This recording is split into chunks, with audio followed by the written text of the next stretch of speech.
So I've been able to change my face a little bit, going from this to this. I even upgraded my AirPods. I've been hesitant to show that picture because I feel like it makes me look like a ginger chad. But I want to share it because the things I've done to improve my face have had a pretty positive impact on my life. And that's what this video is all about. It says glow up, but really it's just some things that have really helped me out as I've kind of been very meticulous about my face over the years. I've tried a lot of weird things, basically everything in the self-improvement looks maxing realm. I'm going to share everything that works. And let's just start off with genetics because they do play a role. However, there's more to it and it's not the entire piece of the pie. They're not the end all and be all of attractiveness. And with the right approach, anyone can become attractive. It's all about doing a few things that help you long term compared to neglecting it and not feeling confident later. It's kind of cool. We're all little snowflakes, but each one individually can become beautiful and have a style and face that they like.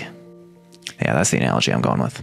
And genetics are going to make it easier for some people. There's just gorgeous people out there in the world, and that's cool and all. It's really just about making the most out of what you have. We really just got to create that appearance you like. So this is my guide to getting a little bit better looking. Okay, let's get into it, and let's start off with the one that can transform your face instantly. Your haircut. I personally probably need a haircut right now, but you know what they say, everyone looks better with a fade. You just want to find a style that you like that also works with your genetics and your face shape. Step one is finding the right spot. You want to go to a barber that's really talented and is really good at what they do. The exact day I made the decision to never just walk into a barber shop ever again was when I went into this random barber shop and I asked for a low fade and I ended up like this. It's okay. I just buzzed it and I decided never again. I'm going to go find someone who's really talented at what they do. That way you get a good haircut no matter what style you choose. You can do this by looking at the reviews, or if you see someone who has a good haircut, just go up to them and ask them like, who cut your hair? And then you can go there. As for the style that you choose, you want to pick something that works with who you are. We see all these celebrities all the time. They look amazing. They look really good and they can really just pull anything off. And I'm just going to rip a band-aid off here.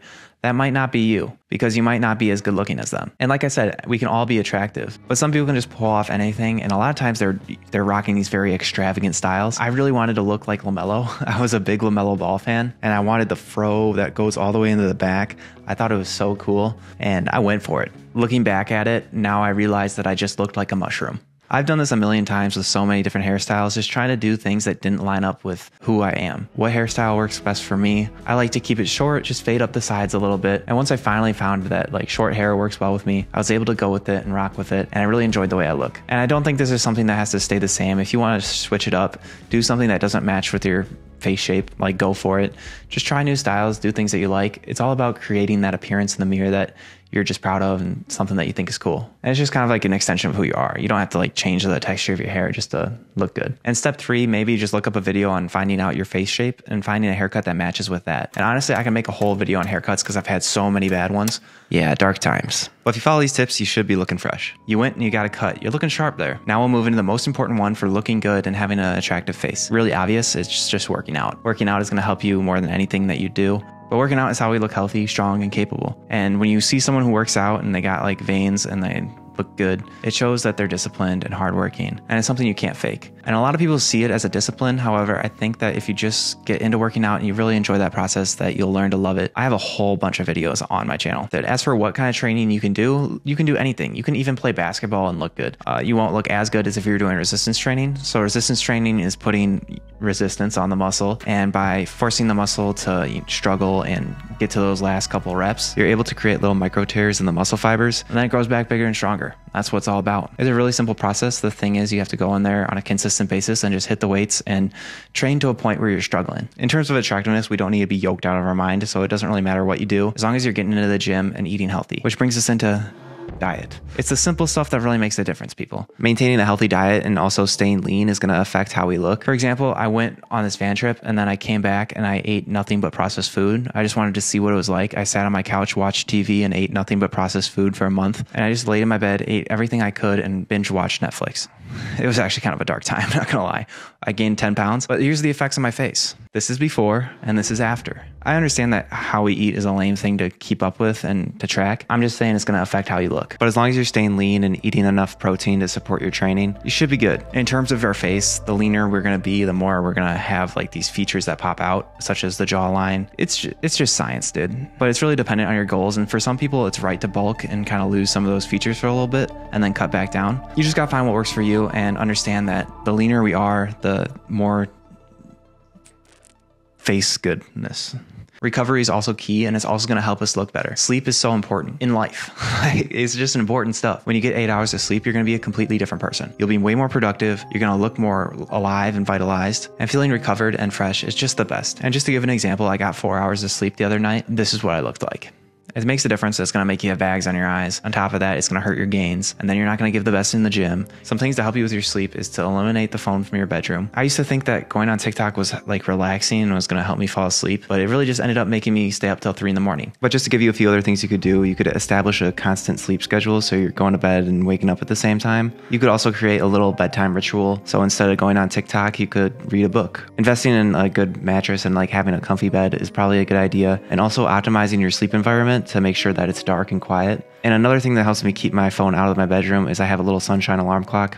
I love my sunshine alarm clock. Now let's talk about the jawline. How do we craft a beautiful jaw-dropping jaw? Well, let me tell you. Once we have these core things down, like working out and our diet, we can also throw in some other types of training. I don't promote this, but I just have to say it because it's something I did, and that's jaw training. I was a jaw trainer, a big jaw trainer. I honestly had fun with the workouts. They were fun. I would not recommend this for someone who has jaw problems, but it was fun to do. You chew on this rubber and you go and you do that for however many reps and sets. And by the end of it, you'll have this massive jaw pump. The workouts were not easy.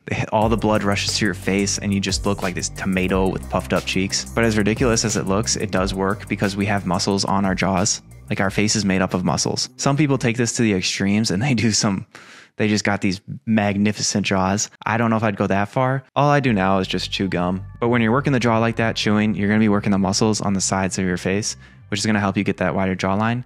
I think it can be nice to stimulate that muscle. I'm all for trying things out before I hate on them. So if you want to try that one out, go for it. How you breathe is also going to have an effect on the way you look. It's been shown that mouth breathing has a really negative impact on how we look long term. You really don't want to breathe through your mouth. There's so many negative impacts of breathing through your mouth and so many positive benefits of breathing through your nose. It's just not worth it to breathe through your mouth. I don't care how stuffy you are, you just force it. And the last thing I'll say about the jaw is mewing, which I have made a video on that if you're a little bit more interested.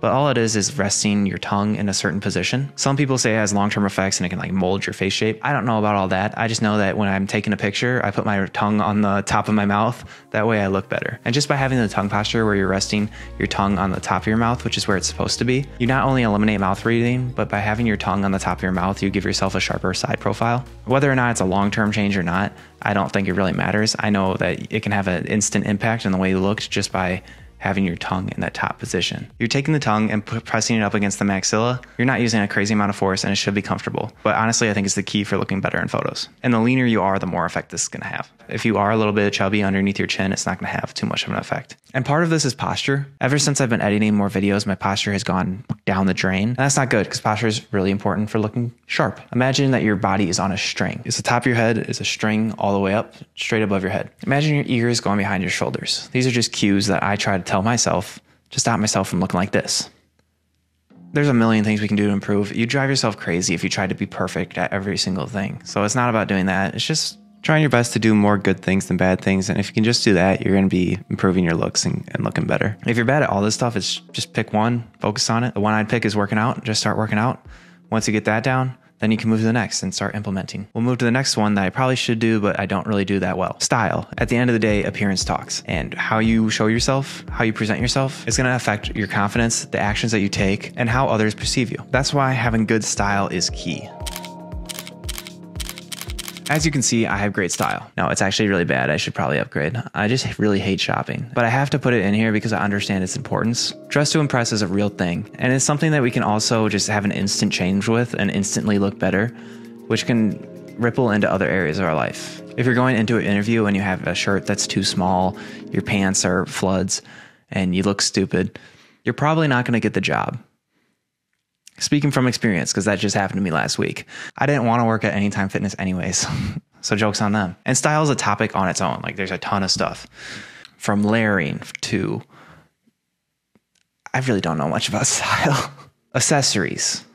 A lot of people ask me what this is. It's the knife from Avatar: The Last Airbender. The live action for Avatar just came out. I don't know how I feel about it. Comment down below in the comments. I'd like to know your guys' opinion. It was so cool and the animations were so cool, but then the story kind of just told you what happened. Style. It's something that's worth looking into. And if you look good via the weights, I think you'll be looking good regardless, but style is really important.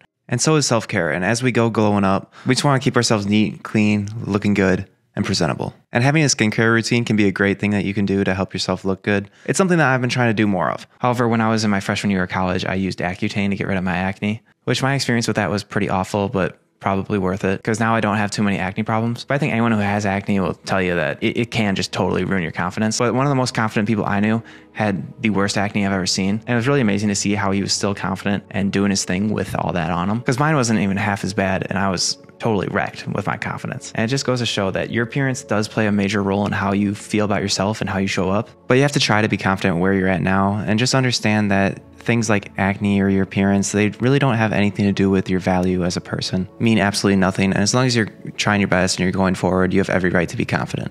I always catch myself thinking like this, and I still think about it sometimes. It's like, oh, I have to look like this before I can be confident. I have to do this certain thing before I can be confident. And I think that can be really harmful because that's going to stop you from doing the things that you really want to do because you're not taking action just because of this little excuse that you made. And it can be the most valid excuse in the world. Of course, you're not going to go after something if you don't feel confident. But at the same time, you can't just stop yourself from going for something just because of some little reason that you're making up just to hold yourself back. And to get the most out of yourself, you have to be confident with where you're at right now. What I like to do is just think about like where I have been and where I've gone. And everybody has these things because we're all met with challenges, and to just keep on living, we have to overcome certain obstacles and situations. And just thinking of those difficulties that you've totally conquered just kind of shows how capable we are and shows how you can really make a difference. And there's a reason why you can be confident right now because you achieved that one thing, which means you can achieve this next thing you're trying to do. I wouldn't let like appearance hold you back. I'm really inspired by people who have confidence regardless of their situation and they continue to grow and move forward. Yeah. Facial hair. Let's talk about it. If you are of male descent, having a beard can be a game changer. I think it's played like a massive role in how I look. It helps with your jawline because you can just shape the beard. And that's the thing, when you have a beard, you want to keep up with it. I like to keep mine relatively trim. I don't want to go too far. And then I cut underneath it, try to cut off the neck. If you can't grow a full beard, I would personally just stay clean shaven. You could rock a goatee if you're feeling optimistic, or a mustache.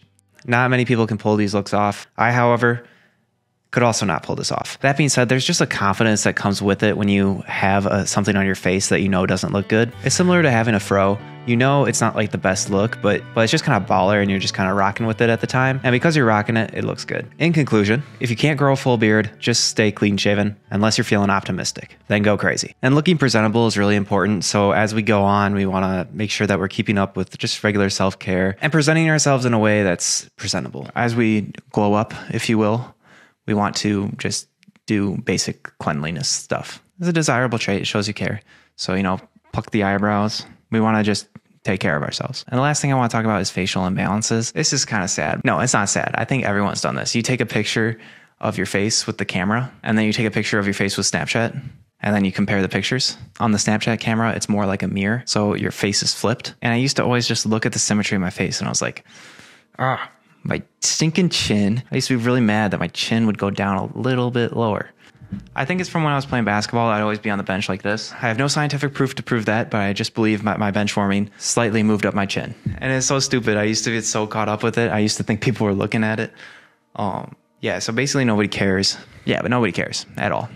And I think once you get to that point where you're nitpicking your face and nitpicking every single little thing, that's when you've gone too far with this whole face stuff. And like I said, I think everyone can be attractive. All it is being healthy and showing yourself in a presentable way, in a way that you're proud of, in a way that shows that you kind of respect your appearance and respect yourself. And then that's what it's all about. And once you start going into my chin's a little bit here, or focusing on things you can't control, like maybe or focusing too much on those things you can't control, like your acne. And some people do have like really lopsided faces. I don't really think it matters. I don't think people look at it that deep. I think that anyone can be attractive as long as they're looking healthy. So as long as you're in shape, if you want to put a beard to kind of cover up your chin like I did, you can do that. Yeah, it's just showing up and making the most of what you got. And nobody really looks at those little minor differences. So just show who you are and give yourself some credit, because you probably look a little bit better than you're giving yourself credit for. And what I've learned as I've gone throughout my little transformation journey is that it's not really so much about becoming someone else. It's about really accepting who you are and becoming more of yourself. Growing into your potential and becoming who you want to be. And that's why I think the real glow up comes from. It isn't just about external changes that we make. It's about that internal transformation that occurs when we start to see ourselves in a new light, start to see that we're proud of who we are, that style we created, really feeling that confidence and accepting where we're at in the moment as we strive forward. But by having that self-respect to show up for yourself and do these little things that are important for your well-being long-term and showing up for who you want to be in the future, you can really create some awesome changes. And for those things you can't change, embrace them, because at the end of the day, they're part of what makes you unique.